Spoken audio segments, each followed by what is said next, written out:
Hi friends, ಈಗ ಮಾವಿನಕಾಯಿ season ಅಲ್ವಾ, ಬನ್ನಿ ಮಾವಿನಕಾಯಿ ಯೂಸ್ ಮಾಡಿ ಒಂದು ಡಿಶ್ ಮಾಡೋಣ. ಇದು ಮಕ್ಕಳಿಗೆ ತುಂಬ ಇಷ್ಟ ಆಗುತ್ತೆ. ಅದಕ್ಕೆ ಫಸ್ಟು 2 ಮಾವಿನಕಾಯಿನ ತಗೊಂಡು ವಾಶ್ ಮಾಡಿ ತಗೊತಾ ಇದ್ದೀನಿ. ನೆಕ್ಸ್ಟು ಆ ಸಿಪ್ಪೆ ಎಲ್ಲ ತೆಗಿಬೇಕು. ಆ ಮಾವಿನಕಾಯಿ ಸಿಪ್ಪೆನ ಈ ಥರ ತೆಗೆದುಬಿಡಿ.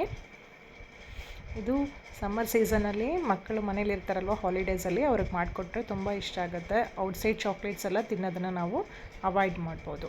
ಈ ಥರ ಮಾವಿನಕಾಯಿ ಫುಲ್ ಸಿಪ್ಪೆ ತೆಗೆದ ಮೇಲೆ ಇದನ್ನು ಚಿಕ್ಕ ಚಿಕ್ಕ ಪೀಸಸ್ ಆಗಿ ಕಟ್ ಮಾಡಿ ಒಂದು ಬೌಲ್ಗೆ ಹಾಕ್ಕೊಳ್ಳಿ.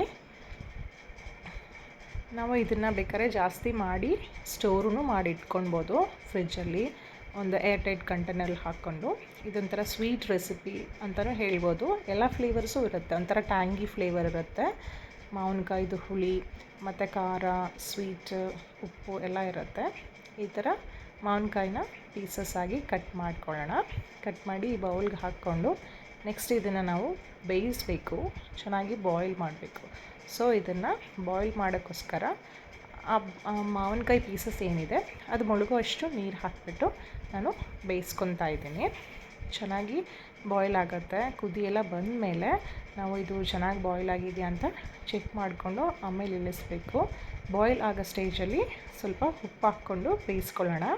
ಆವಾಗ ಆ ಮಾವಿನಕಾಯಿ ಪೀಸಸ್ಗೆ ಸ್ವಲ್ಪ ಉಪ್ಪು ಹಿಡ್ದಿರುತ್ತೆ. ತುಂಬ ಹಾಕೋದು ಬೇಡ, ಸ್ವಲ್ಪನೇ ಹಾಕ್ಕೊಂಡು ಮತ್ತು ಅದು ಬೆಂದಿದೆಯಾ ಅಂತ ನೋಡಿ ನೆಕ್ಸ್ಟು ಆ ವಾಟ್ರನ್ನೆಲ್ಲ ಫಿಲ್ಟರ್ ಮಾಡಿಬಿಟ್ಟು ಆ ಬೆಂದಿರೋ ಮಾವಿನಕಾಯಿನ ನಾವು ಈ ಥರ ಒಂದು ಮಿಕ್ಸಿ ಜಾರ್ಗೆ ಹಾಕ್ಕೊಳ್ಳೋಣ.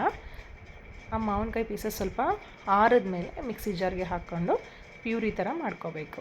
ಸ್ವಲ್ಪ ಚಿಲ್ಲಿ ಪೌಡ್ರ್ ಆ್ಯಡ್ ಮಾಡೋಣ, ಆ ಖಾರ ಫ್ಲೇವರ್ ಬರಲಿ ಅಂತ. ನೆಕ್ಸ್ಟು ಆ ಮ್ಯಾಂಗೋ ಪ್ಯೂರಿನ ನಾವು ಒಂದು ಕಪ್ಪಿಗೆ ಹಾಕ್ಕೊಳ್ಳೋಣ. ಯಾಕಂದರೆ ಮೆಷರ್ ಮಾಡಿ ಹಾಕ್ಕೋಬೇಕು. ಎಷ್ಟು ಪ್ಯೂರಿ ಸಿಕ್ಕಿದೆಯೋ ಅಷ್ಟು ಬೆಲ್ಲ ಹಾಕ್ಕೊಳ್ಳೋಕ್ಕೋಸ್ಕರ. ಸೊ ನಾನು ಅದಕ್ಕೋಸ್ಕರ ಬೆಲ್ಲ ಹಾಕ್ಕೊತಾ ಇದ್ದೀನಿ.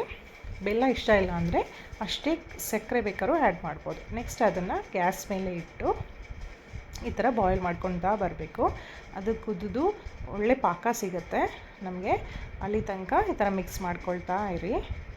ನೋಡಿ ಈ ಥರ ಪಾಕ ಬರುತ್ತೆ.